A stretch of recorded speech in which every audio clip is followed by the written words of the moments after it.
گوشت کی خوشبو فلاں سے آ رہی ہے، ہمارے گھر سے کب آئے گی؟ بقرعید آنے والی ہے، تمہیں خدا کا واسطہ کسی ایسے بندے کے گھر بوٹی مت دینا جس کے یہاں قربانی ہو گئی ہو، اگر دینا تو اس کے گھر دینا جس کے گھر سال بھر سے گوشت نہ بنا ہو، 6 مہینے سے جس نے گوشت نہ دیکھا ہو، جس کے بیٹوں نے 8 دن سے کہا ہو ابا بوٹی کب ملیں گی، تب اس کے باپ نے کہا تھا بیٹے بقرعید آنے والی ہے، ہو سکتا کوئی خدا کا بندہ ہمارے گھر بوٹیاں بھیج دے، اور تمہیں خدا کا واسطہ کسی کے گھر بھی رسمن 4 بوٹی مت بھیجنا، اتنا بھیج دینا کہ گھر والوں کا پیٹ بھر جائے، اتنا مت دینا کہ تیری بوٹیوں کو لے کر کے غریب کے بچوں میں جھگڑا ہو جائے، کسی کے گھر کے اندر نا اتفاقی پیدا ہو جائے۔ اگر تجھے خدا رسول سے پیار ہے اتنا دے دینا اس کے بچے پیٹ بھر کے کھائے، اور جب لے کے ہاتھ اٹھا کے کہے اللہ جس نے ہمارا پیٹ بھرایا ہے تو اس کی نسلوں کا پیٹ بھرا دے۔ میں نہیں جانتا دنیا کیا کہے گی، ایمان کہتا ہے کوئی دعا کرے نہ کرے گنبد خضرا سے مصطفیٰ تم کو دعائیں دینے لگ جائے۔ بے شک سبحان اللہ، نعرہ تکبیر، نعرہ رسالت، مسلک اعلی حضرت، جلسہ سال ثواب، نعرہ تکبیر۔ آ رہی ہے بقرعید، ہم لوگ تو رسمن دیتے ہیں، کہنا بھائی بوٹی دیا خالہ کے گھر، اور خالہ کا فریج پہلے سے بھرا پڑا ہے، ماموں کے گھر دے کے آ، ماموں نے پہلے پورا ایک کٹرا پیک کر رکھا فریج میں۔ وہ غریب جنہیں سال بھر سے پیٹ بھر کے گوشت نہیں ملا، جن کے بقرعید کے دن بھی گھر میں دال بنتی ہے، جس کی پڑوس میں بقرعید کے دن دال بنے، مجھے بتاؤ وہ خدا کو کیا جواب دے؟ یہی کہ کاٹا میں نے تھا، پائے سری میں نے 15 دن تک کھائے تھے، اسے بقرعید کہتے ہو؟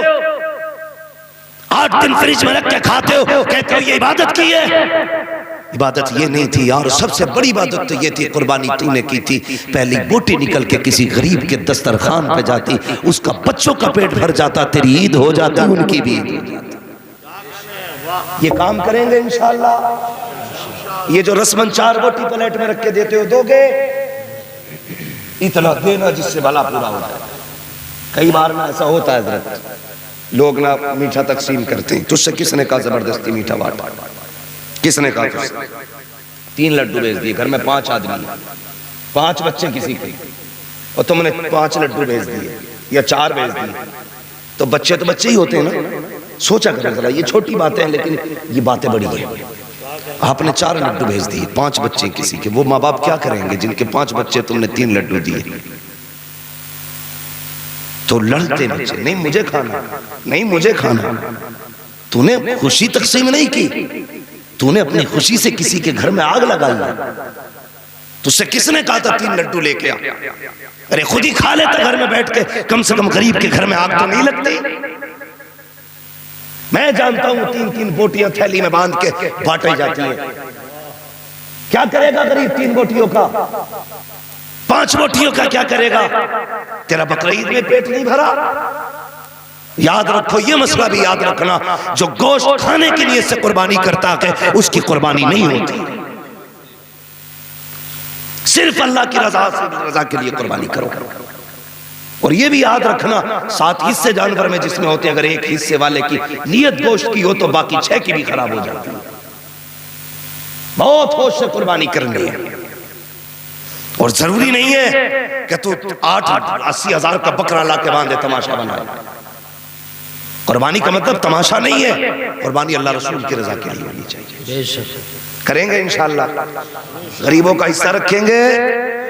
یہ خیال کریں، کچھ ایسے بھی لوگ ہمارے سماج میں جن کے گھر 8 دن سے گوشت نہیں آیا، شاید اسی بقرعید کا انتظار کر۔ میرے حضور نے کتنا پیارا اسلام دیا، کتنا پیارا دین دیا، فرمایا خبردار یا تو اتنا پکاؤ کہ پڑوس میں بھی دو، ورنہ ایسے پکانا کہ تیرے گوشت کی خوشبو تیرے پڑوسی کے بچوں تک نہ پہنچے۔ فرمایا اگر اچھی چیز لایا کرو نا تو اپنے بچوں کو کھلا کے اس کے چھلکے راہ میں مت ڈالنا، کہیں غریب کے بچوں کی نظر پڑ گئی نا اور انہوں نے اپنے بچوں سے سوال کر دیا وہ غریب نہ دے سکا تو بچوں کا سامنا کیسے کرے گا؟ یہ ہے ہمارا اسلام، یہ ہے ہمارا دین، جو گوشت اور کھانے کی اچھی غذاؤں کو بھی کسی کو دکھا کر کے کھلانے کی اجازت نہیں دیتے، وہ کسی کو ذلیل کرنے کی اجازت کیسے دے سکتا ہے؟ خود سوچو ذرا، ہم اپنے رب کو نہیں پہچانتے. اللہ کے خلیل کھڑے, یار مہمان بن جانا میرا, میں نے 3 دن سے کچھ نہیں کھایا, چل میں تیرے ساتھ کھاؤں گا. آیا بندہ بیٹھ گیا, آپ نے فرمایا چل. جیسی لقمے کے لیے ہاتھ اڑایا, کہنے لگے ٹھہر, پہلے میرے رب کا نام لے پھر کھانا. پہلے میرے رب کا نام لے پھر کھانا. اس نے کہا کون ہے تمہارا رب؟ کہا میرا رب ہے اللہ. اس نے کہا میں تو نہیں مانتا اس کو. جب میں تمہارے رب کو نہیں مانتا تو اس کا نام کیوں لوں؟ کھلانا تو کھلاؤ ورنہ میں جا رہا ہوں. اللہ کے خلیل نے کہا نام لے گا تو کھا گا ورنہ اٹھ. اس نے لقمہ چھوڑ دیا, اٹھ کے چلا. ابھی نکلا تھا جبریل آ گئے. خلیل کیوں بھگا دیا تو نے؟ کہا مالک وہ تیرا نام نہیں لے رہا تھا, اور میرا دوست ہے تو, میں تیرا دوست ہوں. میرے دسترخوان پہ کوئی تیرے نام کے بغیر کھائے؟ یہ ہو ہی نہیں سکتا. مجھے غصہ آ گیا, اس نے تیرا نام لینے سے انکار کیا, میں نے اسے بھگا دیا. رب نے فرمایا خلیل تجھے پتا ہے اس کی عمر کتنی ہے؟ اس کی عمر 70 سال ہے. یہ 70 سال سے ہمارا نام نہیں لیتا ہے. ہم اسے 70 سال سے کھلا رہے. کیا بات ہے. کبھی ہم نے اس کو نہیں منع کیا, تو نے اس کو کیسے دسترخوان سے اٹھا دیا؟ رو دیے. مالک تیرا کیا فیصلہ؟ فرمایا سن, وہ ہمارا بندہ ہے, تو کھانا بعد میں کھائے گا. پہلے جسے ناراض کیا ہے اسے منا کے لے گیا. کس سے کہہ رہا ہے اللہ؟ اپنے خلیل سے. کس کے لیے؟ ایسے بندے کے لیے جو کافر ہے, کلمہ نہیں پڑھتا, خدا کو نہیں مانتا. خلیل پہلے منع کلا. اللہ کے خلیل اٹھے ہیں, جا کے ہاتھ پکڑا, یار راضی ہو جا, لوٹ چل, واپس چل میرے ساتھ کھا لے. اس نے کہا میں کھا تو لوں گا لیکن تمہارے رب کا نام نہیں لوں گا. آپ نے کہا تیری مرضی, مت لے میرے رب کا نام مگر چل کھا لے. اس نے کہا بتا تو ابراہیم, ابھی تیور بدلے ہوئے تھے, اب لہجہ بدلا ہوا ہے. بات کیا ہے؟ کل کہہ رہا تھا کہ اس کا نام نہیں لے گا تو کھانا نہیں دوں گا, اب کیوں آ گیا بلانے کے لیے؟ روتے خلیل نے کہا تھا, اور جس رب کے نام لینے سے تو انکار کر رہا ہے, اسی رب نے کہا ہے اگر کھانا ہے پہلے اسے منا کے لا, اگر وہ کھائے گا تب خلیل تو کھائے گا. اس نے اتنا سنا, چیخ نکلی, کہنے لگا واہ رے رب, جب میں تجھے پیار نہیں کرتا تو تو اتنا پیار کرتا ہے, اگر میں تجھ سے پیار کروں گا تو تو کتنا پیار ہے. نعرہ تکبیر, نعرہ رسالت, مسلک اعلیٰ حضرت مفتی حماد صاحب قبلہ, نعرہ تکبیر, نعرہ رسالت. آواز آتی ہے, دل تو کیا چیز ہے, ہم روح میں اترے ہوتے, تو نے چاہا ہی نہیں چاہنے والوں کی طرح. ہاں, تو نے چاہا ہی نہیں چاہنے والوں کی طرح. اپنے رب سے رشتے مضبوط کرو, وہ اتنا کریم ہے, اگر وہ کافر کو ٹکڑے دے سکتا ہے تو تجھے نہیں دے گا؟ راضی کرو اللہ. اور ایک بات اور آخری بات, وقت بہت زیادہ ہو رہا ہے بھائی, سنیں, ابھی تھکے تو نہیں آپ لوگ؟ چلیں تھوڑی دیر آگے, ذرا کہہ دے یا رسول اللہ. اللہ سلامت رکھے. بس میں اگلی بات کرنے لگا. میں نے کہا تھا کہ کبھی کبھی دعائیں بڑی کام کر جاتی ہیں. جو کام دوائیں نہیں کرتی وہ کام دعائیں کر جاتی ہیں. ہاں, قاری سلامت صاحب یہ اس زمین سے تعلق رکھتے ہیں جس کا علم سے بڑا گہرا تعلق ہے. ہاں, ہمارے پاس ایک بستی ہے اکا, اس مٹی نے بڑے بڑے علماء کو جنم دیا ہے. ہاں, اور بچپن سے ہم نے اس زمین کی تاریخیں پڑھی بھی ہیں اور سنی بھی ہیں. میں بڑی بات کر رہا ہوں, اکا میں اگر بدمعاش بھی ہوئے تو نمازی ہوئے. ہاں, بدمعاش بھی ہوئے تو نمازی ہوئے, اور نمازی کیا اپنا جلال ہے. لوگ بتاتے ہیں جنہوں نے دیکھا اپنی آنکھوں سے, وہ کہتے ہیں کہ صاحب اگر بدمعاش بھی تھے تو نمازی اتنے پکے تھے, چوری کر کے کہیں سے بھی آ رہے ہیں تو مصلی بغل میں ہی رہتا تھا. قرآن شریف جیب میں, مصلی بغل میں, کبھی نماز قضا نہیں ہوئی. اور جب بندہ نیت باندھ لیتا تھا تو بڑی بڑی فوج میں طاقت نہیں ہوتی تھی ہاتھ ڈالنا. جی, اس لیے کہ دنیا جانتی ہے جب بندہ نماز میں آ جاتا ہے تو پھر اس کے آگے کھڑا ہو جاتا ہے جو ساری کائنات کا ہاتھ, پھر کسی کی اوقات نہیں جو ہاتھ اٹھا سکتا. سن رہے نا میری بات؟ تو میں کہہ رہا ہوں کبھی کبھی دعائیں وہ کام کر جاتی ہیں جو دوائیں نہیں. میرے حضور کی چوکھٹ ہے, حضور کے غریب سے آبی آ گیا. اللہ دل بڑے کرے. جو میں کہنا چاہ رہا ہوں انداز بیان میرا بہت شوق نہیں ہے, شاید کہ اتر جائے تیرے دل میں میری بات.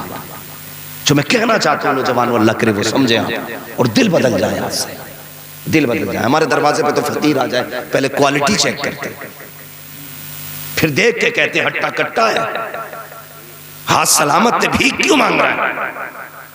اگر تیرے دروازے پہ کوئی مانگنے آ جائے, شکر ادا کر اللہ کا, اور یہ سوچ اللہ نے مجھے اس کی جگہ پہ کھڑا نہیں کیا. تجھے رب اس کی جگہ پہ بھی کھڑا کر سکتا تھا, لیکن تجھے اس لائق بنایا کہ تو دے, تو شکر ادا کر. سمجھ رہے میری بات؟ شکر ادا کرنا. کبھی کسی کو دھکے نہ دینا, دل مت دکھانا کسی کا. میں عرض کر رہا تھا دعائیں بڑی چیز ہوتی. میرے حضور کی چوکٹ ہے, سرکار بیٹھے ہیں, ایک غریب سے آبی حضور کے آئے. میرے نبی کا اخلاق اتنا بلند, حضور سب سے خیریت پوچھتے تھے. کہو کیا حال ہے, خیریت تو ہے, کیسی کٹ رہی ہے. آج اللہ معاف کرے, ہمیں موبائلوں نے اتنا اکیلا کر دیا ہے. ایک بستر پہ 4 بھائی بھی اگر بیٹھے ہونا تو فرصت نہیں ہے 4 بھائی کو دوسرے بھائی سے خیریت پوچھ لے. جو بھی ہے نا ہاتھ میں لیے بیٹھا. ایک دسترخوان پہ بھی اس وقت تک موبائل چلتا جب تک منہ تک لقمہ نہ آئے. اس موبائل نے اتنا اکیلا کر دیا کہ ہم بھائی سے خیریت تک پوچھنے کے لیے وقت نہیں ہمارے پاس. صبح سے شام کہاں گزری, کیا مطلب ہے, کوئی نہیں گئے تب بھی موبائل تھا, تب بھی موبائل ہے. دوریاں پیدا ہو گئی. میرے حضور خیریت پوچھتے تھے, کیا حال ہے, کہتے حضور بس کٹ رہی ہے. کیا حال ہے حضور, بڑا غریب ہوں, مل جاتی ہے نا تو شکر کر لیتا ہوں, نہیں ملتی ہے نا تو صبر کر لیتا ہوں. اتنا سنا نا حضور نے, بڑا درد رکھتے تھے حضور امت کا, آج بھی رکھتے ہیں. وہ کہا تھا کسی نے, قبر آ گئے قبر میں بھی چھڑوانا, درد کتنا ہے امتی کے لیے, رکھنے آقا جو نوکری کے لیے. بھائی سنے بہت غور سے جو میں کہہ رہا ہوں. حضور کی آنکھ میں آنسو آ گئے, فرمانے لگے اتنے غریب ہیں. کچھ دل میں خیال آیا, اتنے میں جبریل آ گیا. محبوب یہ جو بندہ بیٹھا ہے نا بڑا غریب ہے نا, بس یہ کل تک کا مہمان ہے, کل ظہر تک کا مہمان ہے, انتقال ہو جانا ہے اس کا. بس پھر کیا تھا, نبوت والی آنکھیں برسنے لگی. ہاں بس برسنے لگی. جب آ گئی ہیں جوش رحمت پہ ان کی آنکھیں, جلتے بجھا دیے ہیں, روتے ہنسا دیے ہیں. اللہ کیا جہنم اب بھی نہ سرد ہوگا, رو رو کے مصطفیٰ نے دریا بہا دیے ہیں. حضور رونے لگے نا, غلام سے فرمانے لگے کہ یار ایک بات بتا, غریب ہے جی, تیری کوئی تمنا ہے؟ جب جبریل نے یہ کہہ دیا نا یہ ظہر تک کا مہمان ہے, حضور جان گئے وقت کم بچا. کہتے کوئی تمنا ہے جو پوری نہ ہوئی ہو؟ اب سنیں, جو برباد کرتے کھانے کو, کیا دور تھا وہ. کہتے ہیں یا رسول اللہ 2 تمنائیں ہیں میری, جو چاہتا تھا پوری ہو جائے. اس سے نہیں کہا تو کل تک کا مہمان ہے, حضور خود پوچھ رہے کیا تمنا. اس نے کہا حضور سنا کہ میٹھا بھی کوئی چیز ہوتی ہے, میری تمنا ہے زندگی میں مرنے سے پہلے ایک بار میٹھا کھاتا. آج کھاتے کھاتے ڈائیبٹیز ہو گئی, پہلے لوگوں کو میسر نہیں تھا, آج کھاتے کھاتے بیمار ہو گئے. اس نے کہا یا رسول اللہ میری خواہش میٹھا کھاتا. حضور کی آنکھ میں آنسو تھے, فرمایا کوئی میرے عثمان کو بلائے. عثمان غنی آ گیا, جی یا رسول اللہ. کہا میرے اس غلام کے لیے ایسا حلوہ بنانا جو آج تک کسی راجہ کے لیے نہ بنا. کیا بات ہے, سبحان اللہ. کسی راجہ مہاراجہ کے لیے نہ بنا. جی حضور. عثمان جیسا سخی, ہاں پھر حلوہ بنا. کہنے لگے دوسری خواہش بتا. کہنے لگے حضور غریب تھا نا اس لیے کسی نے بیٹی نہیں دی, میری تمنا تھی کاش میری بیوی ہوتی, آدھی رات گزرتی, وہ بھی مسلح پہ ہوتی, میں بھی مسلح پہ ہوتا, وہ بھی رب کو دکھاتی رو کے, میں بھی رب کو رو کے دکھاتا. یہ تمنا ہے. حضور نے کہا بیٹی نہیں دی کسی نے؟ کہا غریب ہوں نا اس لیے کسی نے بیٹی نہیں دی. فرمایا کوئی ہے نظر میں؟ کہا جی میری چچا زاد چچا کی بیٹی ہے, انہوں نے بھی نہیں دی. کہا حضور غریبی کی وجہ سے توجہ نہیں کی. فرمایا بلاؤ ان کے چچا کو. بلایا گیا. اب حضور کے فیصلے دیکھنا. آقا کریم نے فرمایا سنو میں نے تمہاری بیٹی کے نکاح کا فیصلہ اس کے ساتھ کیا ہے. گردن جھک گئی, ہاں گردن جھک گئی, کیونکہ وہ حضور کے غلام تھے. یہ نہیں کیوں اور کیسے یہ غریب ہے میں امیر. گردن جھک گئی. حضور منظور ہے. فرمایا ابھی نکاح ہوگا. اسی بیٹھک میں حضور نے نکاح پڑھایا. جب یہ رات بیت گئی اگلا دن آیا جس دن انتقال ہونا تھا. توجہ ہے جی جی. بات سمجھ میں آ رہی ہے؟ جب وہ دن آیا جس دن انتقال ہونا تھا نا، حضور نے غلام کو بلایا، فرمایا جا فلاں صحابی کے دروازے چلا جا، جب اس کے گھر سے رونے کی آواز آئے نا دوڑ کے مجھے بتا دینا، جانتے تھے زہر تک انتقال ہونا، کہا جا جب یہ مرے گا تو گھر والے روئیں گے، فرمایا رونے کی آواز آئے تو مجھے بتا دینا۔ وہ صحابی گئے، جا کے بیٹھ گئے، صبح سے ظہر ہو گئی، کسی کے رونے کی آواز نہیں آئی، ظہر کی نماز حضور کے پیچھے پڑھنے آئے، آقا نے کہا کیا ہوا؟ کہا حضور ابھی تک تو کوئی نہیں رویا، ان کے گھر سے تو ہنسنے کی آوازیں آ رہی ہیں۔ کہا پھر جا کے دیکھو، جا کے پھر بیٹھ گئے، ظہر سے عصر تک بیٹھے رہے، عصر کی نماز میں آئے، کہا کیا ہوا؟ کہا حضور اب بھی کوئی نہیں رویا ہے، وہاں سارے لوگ ہنس رہے ہیں۔ میرے نبی نے اتنا سنا، سجدے میں چلے گئے، کہتے مالک بتا تو صحیح، تیرا جبریل کل آیا تھا، اس نے مجھے بتایا تھا یہ ظہر تک کا مہمان ہے، مگر میرے مالک بتا تو صحیح ابھی تک وہ زندہ کیسے ہے؟ نہ تو تیرا فیصلہ غلط ہو سکتا ہے، نہ جبریل کی خبر جھوٹی ہو سکتی ہے، اے مالک بتا تو صحیح اس کو تو مر جانا چاہیے تھا، اب تک وہ زندہ کیسے ہے؟ رب نے فرمایا محبوب بات یہ ہے کہ واقعی اس کی زندگی ظہر تک تھی، لیکن سنیے گا جب آپ کے حکم کے مطابق اس کے لیے میٹھا بنایا گیا، حلوے کا تھال سجا تھا، محبوب تو نے ایک بیٹی سے نکاح کیا تھا،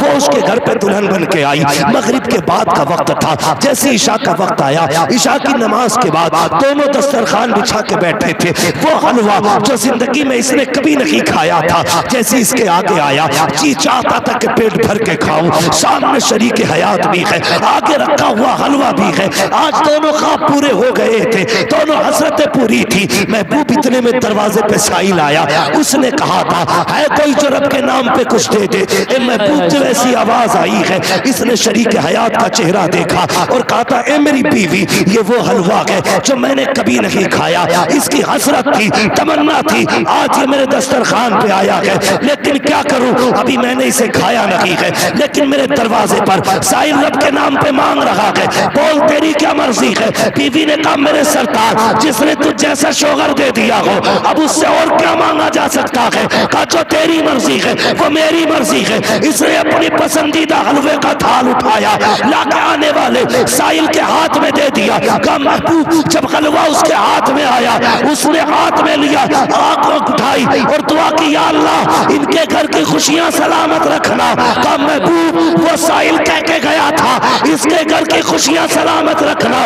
اے محبوب یہ زندگی کا مہمان ظہر تک تھا، لیکن اس نے اپنی خوشی میری خوشی کے لیے لٹا دی، جب اس نے اس کے لیے خوشی کی بھیک مانگی محبوب ہم نے نظام بدل ڈالا اور اس کی موت کو اس کی زندگی سے تبدیل کر ڈالا۔ بے شک سبحان اللہ، نعرہ تکبیر، نعرہ رسالت، مسلک اعلی حضرت جلسہ ایصال ثواب مفتی حماد میاں صاحب قبلہ، نعرہ تکبیر، سرزمین حاجی فرید پور، نعرہ تکبیر، نعرہ رسالت۔ اللہ اکبر۔ کہا محبوب ہم نے نا اس غریب کی دعا کا بدلہ یہ دیا، ہم نے اپنا نظام ہی بدل دیا۔ موت تو ظہر تک آنی تھی، جب غریب یہ کہہ کے چلانا اللہ تیری خوشیاں سلامت رکھے، اگر یہ مر جاتا تو خوشیاں چلی جاتی۔ محبوب ہم نے خوشیاں بچا کے رکھی ہیں، ہم نے اس کی زندگی اس کی موت کو زندگی سے بدل ڈالا ہے۔ میں نے کہا ضروری نہیں ہے دوائیں کام آئیں، جہاں دوائیں ساتھ چھوڑتی ہیں وہاں سے دعائیں کام آیا کرتی ہیں، دعائیں کام آیا کرتی ہیں۔ لوگ کہتے ہیں کوئی دعا کرنے والا نہیں ملتا، دعوے کے ساتھ کہتا ہوں تیری دعاؤں کی مقبولیت کا قبلہ تیرے ماں باپ ہے، تیری دعاؤں کی مقبولیت کا قبلہ تیرے ماں باپ ہے۔ انہیں چھوڑ کے دنیا میں دعا کرا کے آ جاؤ، اثر نہیں ہوگا۔ کہیں مت جا، صبح اٹھ ماں باپ کے قدموں میں بیٹھ جا، دعا کرا لے، بس ان کے منہ سے نکلنے والا جملہ تیری تقدیر بدل دے گا، تیری تقدیر بدل دے گا۔ لوگ کہتے ہیں یار کہاں جائیں، کس سے دعا کرائیں؟ تیرے گھر میں تیرے ماں باپ ہیں نا، ان سے دعا کرا، لیکن ان کی طرف دیکھتے ہی نہیں مڑ کے، انہیں کچڑا سمجھتے ہیں ہم لوگ، ردی سمجھتے ہیں، ریٹائر مال سمجھتے ہیں، یوزلیس سمجھتے ہیں، ان کو فالتو کی چیز سمجھتے ہیں اور ایک کونے میں ڈال دیتے ہیں چارپائی۔ نہیں جانتے، تم سمجھتے ہو یہ تمہارے گھر میں روٹی تمہاری محنت سے اتر رہی ہے؟ نہیں، خدا کی قسم تیرے باپ کی ٹھوکروں کے صدقے میں تیرا رزق اترتا ہے۔ جب بوڑھا باپ لاٹھی لے کے چلتا ہے نا اور نظر کمزور ہوتی ہے تو اس کے ایک ایک قدم پہ اللہ رحمت نازل کرتا ہے۔ سوچتے کیا ہو؟ دعوے کے ساتھ کہتا ہوں، کوئی بھی ہو، زمیندار ہو، پٹھان ہو، پٹھان ہو، جو بھی ہو، اپنے لیے ہو، لیکن باپ کے لیے بیٹے ہو۔ میں تو اکثر کہتا ہوں یار آپ کچھ بھی ہو نا، منسٹر ہو، جو بھی ہو، باہر ہو، جب گھر میں آیا کرو نا تو سارے پگڑیاں اتار کے رکھ دیا کرو، ماں باپ کے پاس ویسے بچپن والے پپو اور گڈو بن کے آیا کرو، پھر بیٹھو ان کے پاس، ان سے دعائیں لیں۔ میں دعوے کے ساتھ کہتا ہوں لفظ باپ ایک اتنا بڑا جملہ ہے یار، اتنا بڑا جملہ ہے کہ جس کے وزن کے آگے دنیا دب جائے گی، اتنا بھاری ہے وزن لفظ باپ کا، سوچ بھی نہیں سکتے۔ جس نے اولاد کو جوان کرنے کے لیے دھوپے سر پہ اتار دی اسے باپ کہتے ہیں۔ جس نے بیٹوں کی خوشیاں پوری کرنے کے لیے اپنے جسم کا خون جلا دیا اسے باپ کہتے ہیں۔ جو ایک درخت کی طرح اولاد کے اوپر تنا رہا اسے باپ کہتے ہیں۔ جو ایک چٹان کی طرح باپ اولاد کے آگے لگا رہا نا اسے باپ کہتے ہیں۔ میں دعوے کے ساتھ کہتا ہوں بستر پہ لیٹا ہوا باپ تمہارے لیے 1000 طاقتور یاروں سے زیادہ مضبوط ہے، گارنٹی ہے۔ لوگ اپنے دوستوں کے لیے ماں باپ چھوڑ دیتے، خبردار کبھی ایسا نہ کرنا۔ میں ابھی ایک صاحب مجھے بتا رہے تھے، عجیب معاملہ ہے، سننا میری بات، اور بڑے گہرے رشتے ہوتے پھر وہ بہت گہرے رشتے ہوتے۔ ایک بندہ کہتا ہے کہ میں کروڑ پتی تھا، آج بھی کروڑ پتی ہوں، میرے 100 سے زیادہ دوست ہیں، میں ایک دوست سے ملنے کے لیے 250 کلومیٹر اپنی کار چلا کے لے کے جاتا تھا۔ کہتا لیکن کیا بتاؤں، اتفاق سے ایک دن میرا ایکسیڈنٹ ہوا، میری ریڑھ کی ہڈی ٹوٹ گئی۔ ہاسپٹل میں جب ریڑھ کی ہڈی ٹوٹی نا تو اس کے ہاتھوں نے بھی کام کرنا چھوڑ دیا۔ کہتا 3 مہینے ہو گئے، 3 یاروں کے علاوہ کوئی ملنے نہیں آیا۔ 100 دوست ہوں گے میرے جن کے لیے میں 250 کلومیٹر گاڑی چلاتا تھا، ایک طرف سے ون سائڈ، لیکن کوئی میری ہاسپٹل میں خیریت پوچھنے نہیں آیا۔ کہتا حد ہو گئی، جب میرے ہاتھوں نے کام چھوڑا نا میری بیوی بھی طلاق لے کے چلی گئی۔ اس نے کہا جب تیرے ہاتھ پیر کام کے نہیں تو میرا کس کام کا؟ اس نے کہا بیوی بھی چھوڑ گئی۔ کہتا جب اگلے دن میری آنکھ کھلی نا کوئی میرا اپنا نہیں تھا، میں نے اپنے بستر پہ پائنتی میں نے اپنی ماں کو بیٹھے دیکھا۔ سبحان کہہ رہا ہے کہ 4 مہینے سے میری ماں مجھے اپنے ہاتھ سے کھلاتی ہے۔ میں قسم کھا کے کہتا ہوں یار اللہ کی عزت کی قسم، تمہیں ماں باپ سے زیادہ سچا پیار کرنے والا کوئی نہیں ملے گا، نہیں مل سکتا ماں باپ سے زیادہ سچا پیار کرنے والا۔ رو کے جس دن یہ چلے گئے، یہ پرمکھ ہے نا، ان کے بڑے بھائی دیکھو، یہ سب اللہ نے اولادیں دی ہیں، سب چیزیں ان کے پاس، لیکن دعوے کے ساتھ کہتا ہوں عید ہوگی نا یہ بلڈنگیں خوشی نہیں دیں گی جو خوشی باپ کے چہرے سے ملا کرتی تھی۔ گارنٹی ہے میری، قدر کرنا ان کی، اور خاص کر کے اپنے گھر کے بڑے بوڑھوں کی عزت کرنا۔ بڑے بوڑھے یہ سب سے بڑا المیہ ہے۔ ہمارے گھر کی عورتیں نا اپنے بچے بڑے بوڑھوں کی گود سے چھین لیتی ہیں، یہ کہہ کہ بوڑھا اس کے کٹاڑو بچوں کو بیمار کر دیں گے۔ دادا کا جھوٹا نہیں کھا سکتا پوتا، اس کے جھوٹے برتن میں کھانا نہیں دیا جاتا، کیوں؟ وہ کتا ہو گیا اب؟ نہیں بوڑھا ہے، اس کے تھوک سے نفرت، اس کی پلیٹ سے گھن آتی ہے۔ وہ شرم کر تو نہیں جانتا اس کے تھوک میں اللہ نے برکت رکھی ہے۔ آج نہ گھنے نا، کتنا دل دکھتا ہوگا باپ کا جب اس کی گود سے بہویں اپنے بیٹوں کو چھین کے لے جاتی ہیں۔ میں کئی گھروں کی کہانی جانتا ہوں جس میں بڑوں کے پاس بڑے تو وقت دیتے ہی نہیں۔ مان لیجئے دادا بستر پہ، بیٹا کمانے گیا ہے، بہویں انہیں فرصت نہیں ہے دادا سے خیریت پوچھ لیں۔ جوان جو لوگ ہو گئے انہیں بھی بڑوں کو وقت نہیں ہے دینے کا، لیکن جو بچے نا بڑے بوڑھے ان سے دل لگاتا ہے۔ آپ نے بھی دیکھا ہوگا آپ سے زیادہ آپ کے بچوں سے پیار کرتے ہوں گے آپ کے باپ، کیونکہ میں جانتا ہوں مجھ سے زیادہ میرے بچوں سے پیار کرتے ہیں میرے باپ۔ میرے بچوں کا وقت اپنے دادا کے پاس گزرتا ہے زیادہ تر، اور یہی ہوتا بھی ہے، مگر جب بہویں دادا کی گود سے پوتے کو چھین کے لاتی ہیں نا تو پوتا نہیں آتا ہے، دادا کا دل نکل کے آتا ہے۔ تو یہ کہتے کہ نہیں ان کے تھوک سے بیمار ہو جائے گا، ان کا جھوٹا مت کھانا، بیمار ہو جائے گا. تجھے کیا پتا ہے جب قیامت کا دن ہوگا جس کے تھوک سے تم نفرت کرتے ہو, جس کے جوتے سے تم نفرت کرتے ہو, جس کے آگے کے برتن کو کتے کے جوتے سمجھتے ہو, اللہ قیامت میں اس بوڑھے کو بلائے گا, بلا کے کھڑا کر کے کہے گا بلا اپنے گھر والوں کو. وہ آواز دے گا, پوتے نواسے دیوتے بھتیجے سارے آ جائیں گے. پھر پوچھے گا ان سے تم جانتے ہو یہ کون ہے؟ کوئی کہے گا میرا دادا ہے, کوئی کہے گا میرا پردادا ہے, کوئی کہے گا میرا تاؤ ہے, کوئی کہے گا میرا نانا ہے. اچھا پھر فرمائے گا رب تو بتا تیرے ساتھ ان کا کیا رویہ تھا؟ تو وہ بوڑھا کہے گا یا اللہ یہ میرے تھوک سے گن کرتا تھا, یہ میرے جوتے سے گن کرتا تھا, یہ میرے بستر پہ نہیں بیٹھتا تھا, یہ اپنے بچوں کو اس لیے نہیں آنے دیتا تھا کہ میرے وجہ سے اس کا بچہ بیمار ہو جائے گا. اللہ فرمائے گا آج بتا ان کے ساتھ کیا کرنا ہے؟ تو وہ کہے گا مالک تو کیا چاہتا ہے؟ رب کہے گا آج ان کو تیری شان دکھانا چاہتا ہوں, جس جو تیرے جھوٹ سے نفرت, تیرے تھوک سے نفرت کرتے تھے, تیرے جوتے سے نفرت کرتے تھے, تیرے آگے کے برتن پھینک دیتے تھے, آج انہیں بتانا چاہتا ہوں تیری اپنی شان کیا ہے. رب کہے گا چل اب اشارہ کر دے, جسے جسے تو کہتا جائے گا میں اسے اسے اپنی مرضی سے جنت دیتا جاؤں گا. تم کیا جانو یہ بوڑھا کیا ہے؟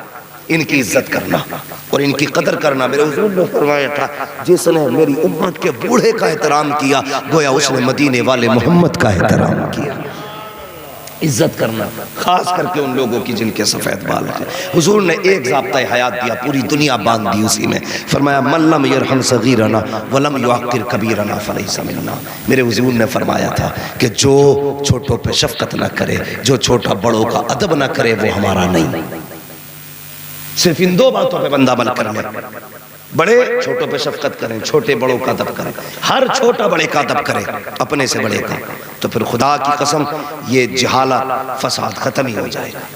بڑے چھوٹوں پہ شفقت کریں گے انشاءاللہ برکتیں آئیں گی. ماں باپ کی عزت کریں, قدر کریں. یہ وہ دولت ہے اگر چلی گئی پھر میسر نہیں آئے گی, پھر نہیں ملے گی. ماں باپ ہے, ان کا احترام کرنا, ان کا بدل بھی کوئی نہیں ہے. یاد رکھیے گا جیسے کائنات میں خدا کے سوا عبادت کے لیے دوسرا کوئی خدا نہیں ہے, ویسے ہی دنیا میں آنے کے لیے ماں باپ کے علاوہ کوئی دوسرا ماں باپ نہیں ہے. جس طرح خدا نے اپنی ذات کو اکیلا رکھا ہے اسی طرح اولاد کے لیے باپ کی ذات کو رب نے اکیلا رکھا ہے. ایک بندے کے دو باپ نہیں ہو سکتے, جس طرح ایک انسان کے لیے خدا دو نہیں ہو سکتے. یاد رکھنا. اب سمجھ سکتے ہو کہ رب کی ذات کتنی بڑی ہے. اور پھر اس نے اپنے ذکر کے ساتھ جس کو ذکر کیا اس نے کہا اے لوگو تمہارے رب نے فیصلہ فرما دیا کہ تم عبادت صرف اپنے رب کی کرو, اور عبادت کے بعد جو کام کرنا ہے تمہیں اپنے ماں باپ کے ساتھ حسن سلوک کرنا ہے, ان کی فرما برداری کرنا ہے. نوجوانوں, میرے بچوں, میرے بھائیوں, بس کامیابی چاہتے ہو تو ماں باپ کی عزت کرنا, ماں باپ کی قدر کرنا. اور آخری بات بتا دوں بہت غور سے, ماں باپ کے انتقال کے بعد سب سے اچھے وہ لوگ ہیں جو ماں باپ کی چھوڑی ہوئی اولاد سے محبت کریں. ماں باپ کی چھوڑی ہوئی اولاد سے محبت کریں. میں نے یہ تو کئی بار دیکھا ہے کہ ایک بیٹا ہی پورا 40واں کرا دیتا اور پھر کہتا پھرتا رہے اس کی اوقات کیا تھی وہ کرا دیتا. ابا کا 40واں میں نے کرایا. تمہیں کیا لگتا ہے ایسے ڈیگوں سے ابا کی روح راضی ہوگی؟ ایسے 40 میں سے ابا کو آرام ملے گا؟ تو خود 40 ڈیگے بنوا کے اپنے بھائی کو ذلیل کر رہا ہے 4 لوگوں میں. تجھے کیا لگتا ہے ابا کی روح کو سکون ملے گا؟ ارے مت بنوا 40 بھگونے, ایک بنوا لے. لیکن جو باپ چھوڑ کے گیا ہے نا اسے سینے سے لگا کے رکھے. خدا کی قسم اگر تو اپنے نااہل بھائی کو بھی سینے سے لگائے گا باپ کی روح قبر میں خوش ہو جائے گی. وہ کہے گا واہ میرے بیٹے, تو نے میرے اس لال کو نہیں چھوڑا جو سینے سے لگانے کا بھی نہیں تھا. تو اپنے باپ کی چھوڑی ہوئی اولاد سے پیار کرنا. اگر وہ بہنیں چھوڑ کے گئے نا تو اپنی بہنوں سے پیار کرنا. بیٹے چھوڑ کے گئے تو بھائیوں سے پیار کرنا. جتنے رشتہ دار انہوں نے چھوڑے ہیں ان کی عزت کرنا, قدر کرنا. ہم میں سے ہر ایک کے آگے یہ معاملہ آنا ہے. اکثر باپ ہی دنیا سے جاتے ہیں, بیٹے تو کوئی نہ کوئی پیچھے رہ ہی جاتا ہے. باپ کے انتقال کے بعد نا اگر ان کی بیٹیاں تمہارے دروازے پہ آئیں یعنی تمہاری بہنیں, تو چہرہ بگاڑ کے استقبال مت کرنا بلکہ چہرہ نکھار کے استقبال کرنا. جب وہ گھر پہ آنے لگے نا تو جیسے باپ آگے بڑھ کے استقبال کرتا تھا نا ایسے تم اپنی بہن کے لیے آگے بڑھ کے استقبال کرنا تاکہ تیرے چہرے میں اسے باپ کا چہرہ نظر آ جائے. تمہاری بہنیں تمہارا منہ دیکھ کے نا 8 دن کے لیے آ کر کے 2 دن میں بھاگ نہ جائیں. ایسے کام مت کرنا. اگر 2 دن کے لیے آئی ہے ایسا رویہ پیش کرنا کہ وہ تجھے چھوڑ کے جانے کو جی نہ کرے، وہ بار بار یہ کہے تو بولتا کہ تیرے لہجے میں باپ کا لہجہ دکھائی دیتا ہے، تو بات کرتا کہ تیری باتوں میں باپ کا تیور دکھائی دیتا ہے، اور تجھے دیکھتی ہوں تیرے چہرے میں باپ کا چہرہ نظر آتا ہے، تجھے چھوڑ کے جاتی ہوں ایسا لگتا ہے جیسے باپ کو چھوڑ کے جا رہی ہوں، ایسا پیار دینا خدا کی قسم 40واں نہ ہو 30واں نہ ہو، اللہ تیری قبر تیرے باپ کی قبر میں ایسا سکون نازل کرے گا، ادھر باپ راحت کی سانس لے گا، ادھر خدا تیرے گھر پہ رحمتوں کی بارشیں فرمائے کریں گے انشاءاللہ۔